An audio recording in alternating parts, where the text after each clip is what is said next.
Shofe waramutse neza? Twari tugutegereje umwanya munini rwose. Shofe wamfasha tukugura muri kapi nyuma tugashiramo ivarize.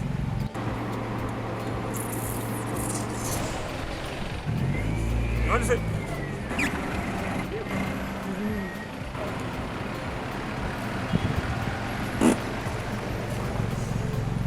Shofe ina wari kombo taxi?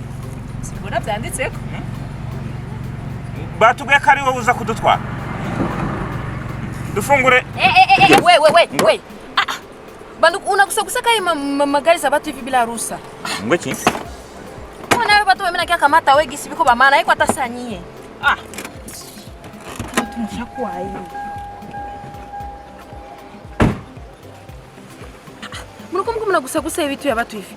Unaona watu wamena kia kamata iko atasanyie. Angalia chacha tu mavidole pa kuchafula. Watu wamena kia kamata ni ba maana sana biko banajenga kilalo kwetu kisha bugo uko na kiona gusagusa tu. Mko mnajiangalia kwanza kisimu nafanana. Mama oh.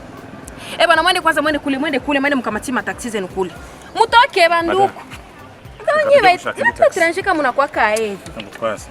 Bafene ya tu biko tu pale tu. Wende baba wende.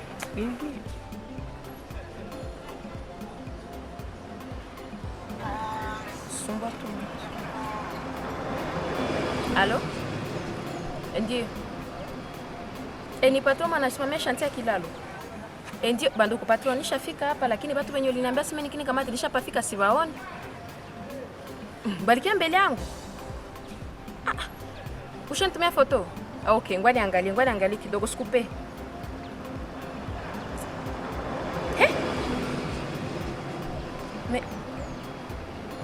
Mama haiwezekani nifanye. Allo?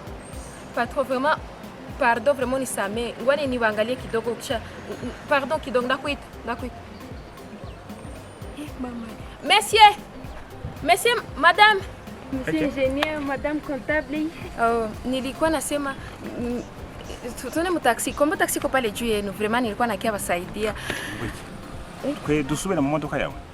Nibitutsi yadutuze. Umunsi wamenye yuko hano twese muri aka karere dufitane akamaro. Tutarabanebwe nkuko wakomeje kubitubwira. Tuzajyana nawe. Urabyumva? Twende sasa monsieur, twende sasa tunakaye. Nukore kopta. Ahubwo. Watu ujije gukora ku modoka yawe. Madame, kuna kwa kujidanganya banduku madame. Muko na mai ya ba client. Nilisa na ji. Mama